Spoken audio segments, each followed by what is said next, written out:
স্বাগত একুশে বিজনেসের সঙ্গে আছি মহিমা পলি। দর্শক, অনুষ্ঠানের মাধ্যমে আমরা জানিয়ে দেব দেশ বিদেশের অর্থনীতি, ব্যবসা বাণিজ্য এবং শেয়ার বাজারের সর্বশেষ খবরাখবর। দর্শক, শুরুতেই রয়েছে দেশের পুঁজিবাজার ও অর্থনৈতিক পরিস্থিতি নিয়ে বিশেষ আলোচনা। আর এই আলোচনার জন্য আমাদের স্টুডিওতে যুক্ত হচ্ছেন পুঁজিবাজার বিশ্লেষক মোহাম্মদ শফিকুল আলম এফসিএ। দর্শক, একুশে বিজনেসের এই অংশটি দেখবেন আলোক হেলথ কেয়ার অ্যান্ড হাসপাতালের সৌজন্যে, powered by national agri care group. আপনাকে স্বাগত আমাদের আজকের অনুষ্ঠানে। জি, শুনতে পাচ্ছেন? জি, আমি শুনতে পাচ্ছি। আপনাকে ধন্যবাদ, ইটিভিকে ধন্যবাদ। জি, আমরা আসলে শুরু করতে চাচ্ছি আজকে পুঁজিবাজার পরিস্থিতি নিয়েই শুরু করতে চাচ্ছি। বাংলাদেশের এই মুহূর্তে পুঁজিবাজারের কি অবস্থা দেখছেন? দেখুন, বাংলাদেশের পুঁজিবাজার সবসময় একটু বেশি সেন্সিটিভ, একটু পৃথিবীর অন্যান্য স্টক মার্কেটের তুলনায় আর্লি অনেক সময় রিয়াকশন করে।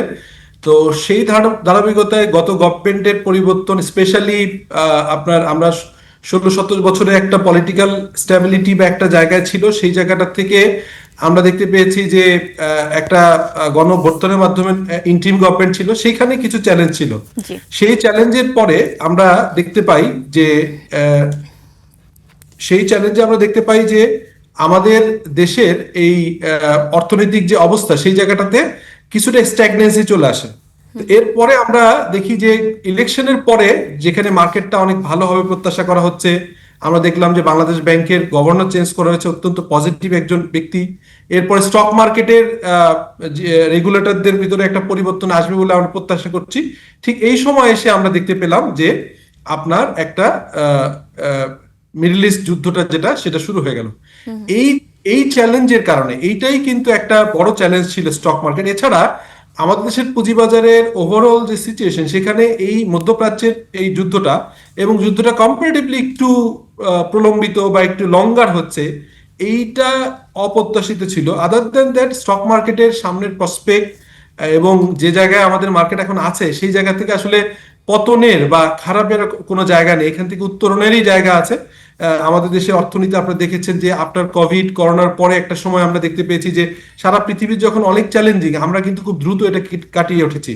সো আমাদের দেশের অর্থনীতি, আমাদের দেশের ব্যবসা, আমাদের দেশের মানুষের যে মানে একটা দৃঢ় মনোবল, এই দৃঢ় মনোবলের পরে আমরা বুঝতে পারি যে আমাদের মার্কেট কিন্তু লম্বা সময়ে এই সব কারণে খারাপ থাকে না। যেটা আমাদের দেশের মার্কেট খারাপ থাকার যে কারণটা, সেটা হচ্ছে নিজেদের ভিতরে আস্থার অভাব এবং রেগুলেটর সহ পুঁজিবাজারের অন্যান্য পুঁজিবাজারের সরাসরি রেগুলেটর যারা আছে, যারা নিয়ন্ত্রক, এবং অন্যান্য রেগুলেটর অর্থনৈতিক খাতের, যেমন আমরা বলতে পারি যে ক্যাপিটাল মার্কেটের সাথে হচ্ছে মানি মার্কেট, ক্যাপিটাল মার্কেটের সঙ্গে পুঁজিবাজারের সঙ্গে আমাদের এনবিআর মানে ন্যাশনাল বোর্ড অফ রেভিনিউ, এই জায়গাগুলো আরেকটু সমন্বয় করলে, এবং এই বৈশ্বিক পরিস্থিতির ইম্প্যাক্টটা থাকবেই, সারা পৃথিবীর মার্কেটে আছে, বাট এটি বোধহয় আশার আলো দেখা যাচ্ছে। সেই কনটেক্সটে আমাদের দেশের অর্থনীতি, আমাদের দেশের নিজস্ব যে ক্যাপাসিটি, আমাদের দেশের মানুষের যে দৃঢ় মনোবল, এই জায়গাটাতে যদি আমরা বিবেচনা করি, এই মার্কেটটা আসলে সামনে একটা খুব ভালো সময় আমরা প্রত্যাশা করছি, এবং আমার ব্যক্তিগত ভালো। জি, আমরাও প্রত্যাশা করছি, এবং আপনার বক্তব্য থেকে আমরা আসলে ইতিবাচক একটা ইঙ্গিতই পাচ্ছি। কিন্তু তারপরে যদি আমি এই বছরের একটু ধারাবাহিকতা দিয়ে একটু যদি আপনাকে বলি যে যদিও আপনি বলছেন যে পুঁজিবাজারে যতটা অস্থিরতা আছে সেটা আসলে সাময়িক, সেটা হয়তো চলে যাবে, কিন্তু তারপরে আমি বলছি যে 2026 সালের শুরুতে, অর্থাৎ জানুয়ারি দিয়ে যদি আমি একটু শুরু করি, শুরুতে একটা ইতিবাচক একটা প্রবণতা ছিল জানুয়ারি মাসটা, এবং ফেব্রুয়ারিতে বাজারে উত্থান না থাকলেও সেখানে একটা স্টেবল ছিল কিন্তু, এবং সাইডওয়ে কিছু ট্রেন্ডও ছিল। এবং মার্চে যে পুঁজিবাজারে সবচেয়ে বেশি যদি অস্থিরতা বলেন, সেটা কিন্তু এই মার্চেই হয়েছে। সেটা আরেকটু আমি ইনফরমেশন শেয়ার করি এখানে, 231 পয়েন্ট বা 4.42% কমেছে ডিএসইর প্রধান সূচক। এবং এটা আমার কাছে যতটুকু ইনফরমেশন আছে যে 6 বছরের ইতিহাসে সবচেয়ে বেশি পতন ছিল এইটা ডিএসইর সূচক। মানে এই বিষয়টার পরে হচ্ছে আপনি বাজারে এটা আসলে ইঙ্গিতটা কিসের ইঙ্গিত দিচ্ছে? দেখুন, এখানে যে পতনটা, এটা কিন্তু গ্লোবাল যে যুদ্ধগুলো, স্পেশালি দুইটা যুদ্ধ চলছে। একটা তো রাশিয়া ইউক্রেন এখনো সমাধান হয়নি, আমরা প্রত্যাশা করছিলাম যে এবছরে একটা সমাধান হবে, বাট সেটিও প্রলং হচ্ছে। বাট সেই রাশিয়া ইউক্রেন যুদ্ধে কিন্তু তেলের বাজারে ইম্প্যাক্ট অত ছিল না, কিন্তু আপনারা দেখতে পাচ্ছেন যে হরমুজ প্রণালীর বিভিন্ন আনস্টেবিলিটি থেকে শুরু করে আমাদের দেশ যেহেতু জ্বালানি আমদানি নির্ভর এবং জ্বালানি আমদানি নির্ভর এবং পৃথিবীর অলমোস্ট সব দেশের স্টক মার্কেটে কিন্তু প্রবলেম হয়েছে। সেই জায়গাটায় আমি ব্যক্তিগতভাবে এই কথাটা বলতে চাই যে শুধুমাত্র বাংলাদেশের মার্কেটে এই যে 4.5 পয়েন্ট পড়েছে বা আপনি যেটা বললেন এটি কিন্তু খুব বেশি আনইউজুয়াল তা না, কিন্তু আমাদের প্রত্যাশা এর সঙ্গে সঙ্গে কিছু লোকাল ইস্যুগুলো নিয়ে আপনারা নিশ্চয়ই লক্ষ্য করে থাকবেন যে আমাদের দেশের সিকিউরিটি এক্সচেঞ্জ কমিশন মানে আমাদের পুঁজিবাজার নিয়ন্ত্রণ সংস্থার চেয়ারম্যান পজিশন নিয়ে একটা বিভিন্ন দিক থেকে বিভিন্ন ফোরাম যে থেকে একটা বিভিন্ন আলোচনা জায়গা সমালোচনা থেকে অনেক কিছুই আলোচনা ছিল। আছে। তো সেই জায়গায় উনি যেটা রিফর্ম নিয়েছিল, বর্তমান গভর্নমেন্ট বলছে রিফর্ম প্রয়োজন আছে, মার্কেটে ভালো স্টক আসার দরকার আছে, মার্কেটের জি। স্ট্যাবিলিটির জন্য মার্কেট মার্কেট ক্যাপিটালাইজেশন বাড়ানোর দরকার আছে, কিন্তু সঙ্গে সঙ্গে এটাও ঠিক যে এই নিয়ন্ত্রণ সংস্থার প্রধানের পরিবর্তন সংশ্লিষ্ট রিউমারের কারণে কিন্তু মার্কেট কিছুটা ক্ষতিগ্রস্ত হয়েছে। এই আপনার ইরান এবং হচ্ছে ইউএসএ এবং ইসরায়েলের যুদ্ধের সঙ্গে মধ্যপ্রাচ্যের সঙ্গে যুদ্ধ আমাদের পরিস্থিতিটা আসলে। জি। জি জি, আরেকটা বিষয় একটু বলতে চাচ্ছি যে আপনি বেশ কিছু বিষয় নিয়ে কথা বলেছেন, আস্থা বলেছেন বা অন্যান্য বিষয়গুলো নিয়ে কথা বলেছেন এবং রেগুলেটরি বডির যে একটা চেঞ্জ সেটাও বলেছেন, এবং এই যে যুদ্ধ পরিস্থিতিতে এটা একটা নর্মাল সিচুয়েশন যে শেয়ার বাজারের পতন হবে বা এটা শেয়ার বাজারের উপর একটা প্রভাব পড়বে, এটা খুবই নর্মাল একটা সিচুয়েশন, এটা আপনি বলছেন। কিন্তু আন্তর্জাতিক যে স্টক মার্কেটের সাথে যে কম্পেয়ার করে বললেন অন্যান্য সময় যুদ্ধ পরবর্তী সময় বা যুদ্ধ যখন ছিল না তখন সেই সময়ের সাথে আন্তর্জাতিক বাজারের সাথে আমাদের দেশের পুঁজিবাজারে কতটা সামঞ্জস্য থাকে আসলে? এইটাই প্রবলেম। আমি আপনাকে ওই কথাই বলছিলাম যে এবারের যে কেসটা, এবারের কেসে কিন্তু লোকালি কোনো চ্যালেঞ্জ নেই। নতুন গভর্নমেন্ট আসছে, খুবই পজিটিভ একটা ভাইব নিয়ে এই গভর্নমেন্ট আসছে। আমরা দেখছি সব জায়গায় নতুন গভর্নমেন্টের যে প্রধানমন্ত্রী ওনার প্রশংসা শুনতে পাচ্ছি, বিভিন্ন ইনিশিয়েটিভ দেখতে পাচ্ছি। এই সময় এসে এই মধ্যপ্রাচ্যের এই যুদ্ধটা কিন্তু ইম্প্যাক্ট ফেলেছে, কিন্তু অতীতে আপনি ইউ আর অ্যাবসলিউটলি রাইট, অতীতে কখনোই আমরা গ্লোবাল ট্রেন্ডের সাথে খুব একটা মিল পাই না। এবারে দেখলাম, এবারও কিন্তু আমি একটু দায়িত্ব নিয়ে ব্যক্তিগত জায়গা থেকে বলি, যদি আপনার বিসেকের চেয়ারম্যান পরিবর্তনের বিষয়টি এবং এই বিষয়গুলো যদি সলভ করা যেত বা যে রিউমারটা ছিল যদি ক্লিয়ার করা হতো যে রিউমার এটা এরকম হবে, বিষয়টা যদি পরিষ্কার করা যেত যে কোনো একটা জায়গা থেকে, গভর্নমেন্টের যে কোনো একটা কর্নার থেকে, তাহলে হয়তো যুদ্ধ পরিস্থিতির ইম্প্যাক্টটা আগে কিন্তু অতীতে পড়েনি আমাদের মার্কেটে। গ্লোবাল মার্কেট কিন্তু পড়ে, আমাদের মার্কেটে এই গ্লোবাল ম্যাক্রো ইকোনমিক্সের যে ইস্যুগুলো এগুলো খুব একটা ইম্প্যাক্ট পড়ে না।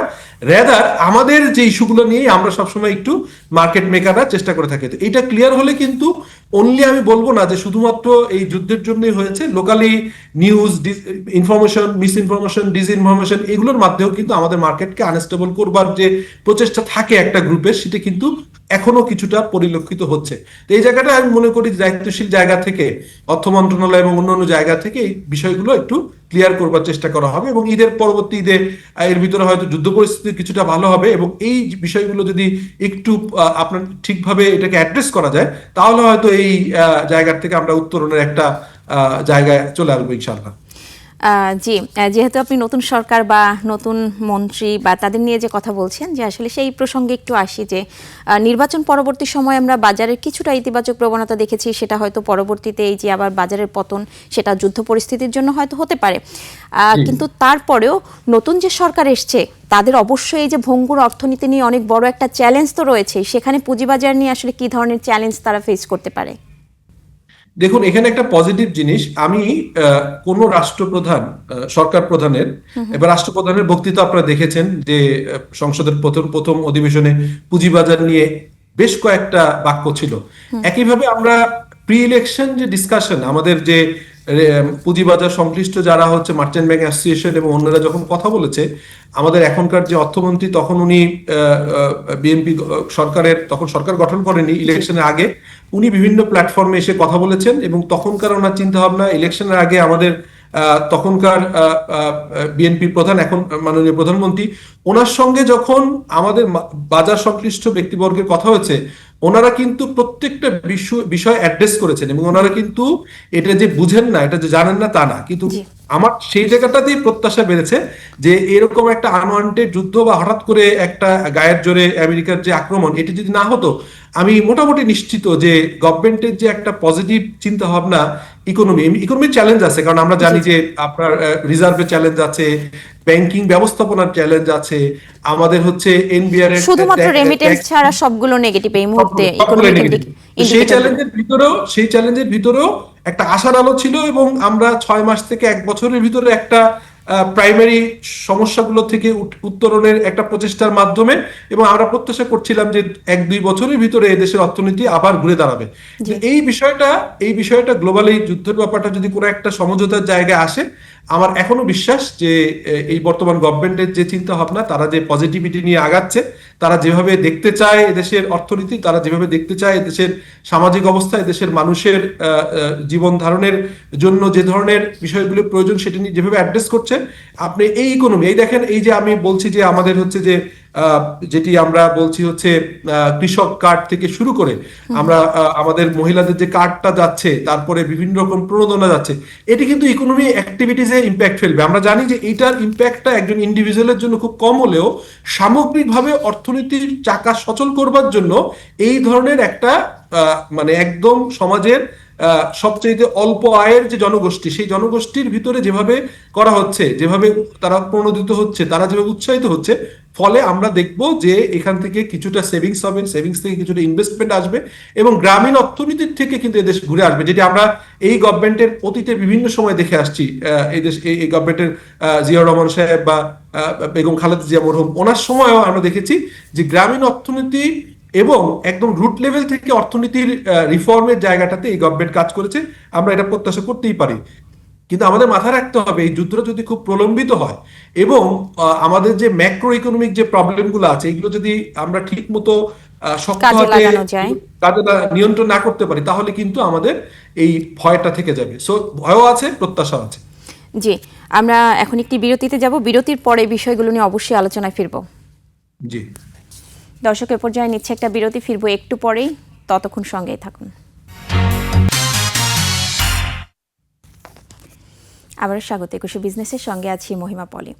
দর্শক, বিরতির আগে পুঁজিবাজার অর্থনৈতিক পরিস্থিতি নিয়ে কথা বলছিলাম পুঁজিবাজার অর্থনীতি বিশ্লেষক মোহাম্মদ শফিকুল আলমের এফসি এর সঙ্গে।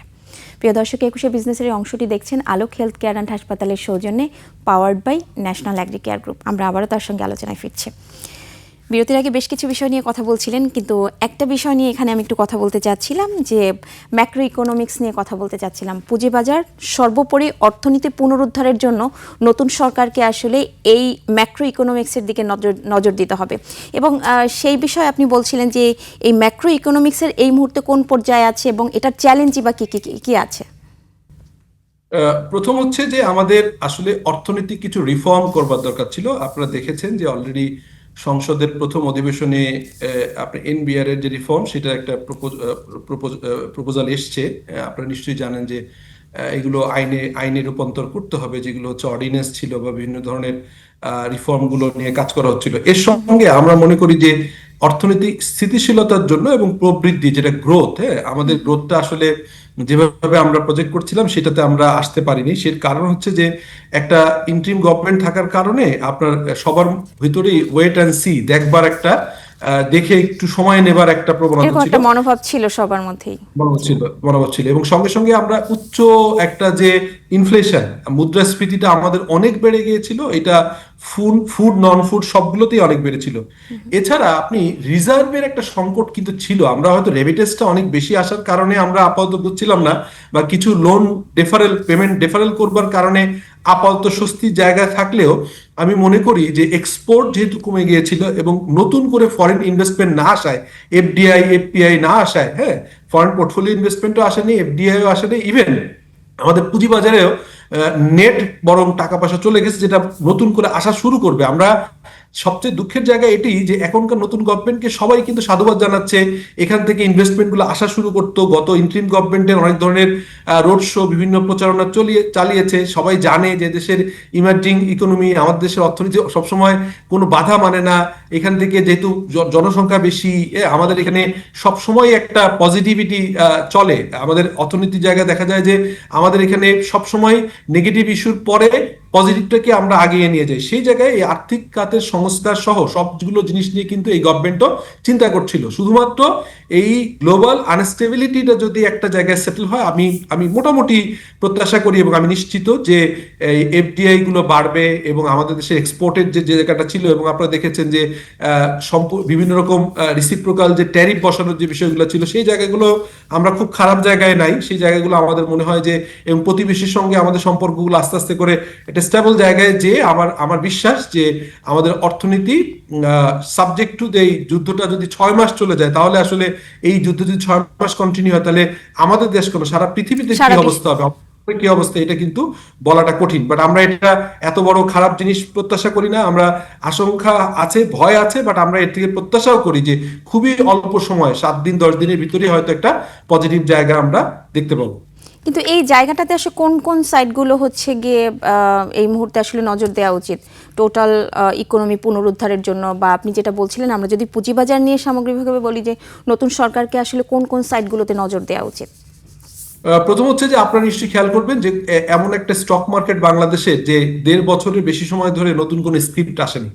তো এখন আপনি সবসময় দেখবেন যে এই এখনকার যে গভর্নমেন্ট, এই গভর্নমেন্টের আগের টেনিয়র গুলোতে ক্যাপিটাল মার্কেট পজিটিভ ছিল এবং বড় ধরনের কোনো পতন বা নেগেটিভ কিছু কিন্তু গত 91-96 থেকে যদি বলেন বা 2001 থেকে 2006 বলেন, এই সময়টা পুঁজিবাজার কেন্দ্রিক পজিটিভ জিনিসগুলো ছিল। যেমন 91-96 টেনিয়রে আমরা বাংলাদেশ সিকিউরিটি এক্সচেঞ্জ কমিশনের একটা আসছে, যেটা হচ্ছে 1993 সালে। একই সঙ্গে 2001 থেকে 6 এর ভিতরে সিডিবিএল করা হয়েছে, মানে আমরা জানেন যে পেপার শেয়ারটাকে ইলেকট্রনিক্যালি কনভার্ট করা হয়েছে, সিডিবিএল আইন এবং এটা প্রযোজ্য। এই জিনিসগুলো কিন্তু এই গভর্নমেন্টের পজিটিভ। কিন্তু একই সঙ্গে সঙ্গে যখন একটা সবকিছু ঠিক হয়ে যায়, মার্কেটটা যখন একটা ট্রেন্ডে চলে আসবে, একটা গোয়িং ট্রেন্ড থাকবে, একটা র্যালি হবে, তখন দেখবেন এই প্রবলেমটা আবারও আসবে। ভালো স্ক্রিপ্টের অভাব, এখানে অন্য অন্য যারা ব্যবসা ভালো করছে, গভর্নমেন্ট এবং প্রাইভেট সেক্টরে যারা ভালো করছে, তাদেরকে পুঁজিবাজারকে লুক্রেটিভ মনে না করার কারণ, এবং পুঁজিবাজারকে তারা স্বস্তির জায়গায়, সম্মানের জায়গায়, ট্যাক্স রিবেট পাওয়ার জায়গায় এবং এই জায়গাটাতে আসার যে প্রণোদনা, সেগুলো ক্লিয়ার না হওয়ার কারণে এবং ফিসক্যাল পলিসিগুলো খুব দ্রুত চেঞ্জ হওয়ার কারণে একটা অনিশ্চয়তা কাজ করে গভর্নমেন্টের। এই জায়গাটা আমি মনে করি যে লিস্টেড এবং নন লিস্টেড কোম্পানির ট্যাক্সের ডিফারেন্স থেকে শুরু করে আপনার পুঁজিবাজারে আসবার জন্য একটা ট্যাক্সের যে হলিডে, এই প্রক্রিয়াটা আমরা বিভিন্ন সময় বলে থাকি, এইগুলো যদি করা যেতে পারে এবং একই সঙ্গে সঙ্গে আপনার মুদ্রাস্ফীতিকে কন্ট্রোল, খরচকে কমানো এবং অপ্রয়োজনীয় যে ব্যয়ের উপরে যে গভর্নমেন্ট যে জিনিসটা করছে, সেটা আপনার যদি বন্ধ করা যায় এবং আস্তে আস্তে করে গ্লোবালি অন্য অন্য কান্ট্রির সঙ্গে বিকল্প খোঁজা, তেলের বিকল্প বাজার, এক্সপোর্টের বিকল্প বাজার, অপ্রচলিত পণ্যগুলো এক্সপোর্ট করবার যে প্রবণতা আমরা বিভিন্ন সময় দেখি, সেইটাকে আরো এক্সপিডাইট করা, এটাকে আরো গতিশীল করা এবং সর্বোপরি আমাদের দেশের প্রোডাকশন বাড়ানো, সো দ্যাট ইনফ্লেশনটাকে এবং আমদানির বিকল্প নিয়ে চিন্তা করবার সবসময় আমাদের, আমার মনে হয় ইভেন আপনার তেলের যদি বলেন, আমাদের এখানে গ্যাস, কয়লা এবং তেল উত্তোলন এবং এটাকে খুঁজে দেখবার যে জায়গাগুলো, সেগুলো নিয়ে কিন্তু আমরা খুব বেশি কাজ করি না। আমরা সবসময় জ্বালানি ইম্পোর্টের উপরে সবসময় ডিপেন্ডেন্ট ছিলাম। কিন্তু আমাদের দেশের যে প্রাকৃতিক সম্পদ আছে, সেগুলোকে এক্সপ্লোর করবার, সেগুলো নিয়ে কাজ করবার একটা সময় আসছে। সো ওভারঅল এই জায়গাটাতে আমার মনে হয় গভর্নমেন্ট এবং আমরা সবাই যদি প্যানিক বা ভয়ে না, যে এই চ্যালেঞ্জগুলোকে যদি আমরা পজিটিভলি দেখে অপরচুনিটি হিসেবে নিই, তাহলে আমি বিশ্বাস করি আমাদের অর্থনীতি ইনশাল্লাহ আবারও অনেক ভালোভাবে ঘুরে দাঁড়াবে। জি, আপনাকে অনেক ধন্যবাদ আজকে আমাদের সঙ্গে যুক্ত হবার জন্য। আমরা প্রত্যাশা করছি যে অবশ্যই আপনার ওভারঅল কনভারসেশন সবকিছুর পরে আমাদের মনে হচ্ছে আসলে ম্যাক্রো ইকোনমিটা যখন স্ট্রং হবে, তখন পুরো অর্থনীতিতে আসলে পুনরুদ্ধার সম্ভব হবে। ধন্যবাদ আপনাকে আজকে আমাদের সঙ্গে যুক্ত হবার জন্য। আপনাকেও ধন্যবাদ, থ্যাংক ইউ। দর্শক, এতক্ষণ দেশের পুঁজিবাজার অর্থনৈতিক পরিস্থিতির নানা দিক ও করণীয় নিয়ে কথা বলছিলেন পুঁজিবাজার অর্থনীতি বিশ্লেষক মোহাম্মদ শফিকুল আলম এফসিএ। নিচ্ছে একটা বিরতি, 2টা 30 মিনিটে আবারও ফিরে আসবো 21শে বিজনেসে। দেখার আমন্ত্রণ রইল, 21-এর সঙ্গেই থাকুন।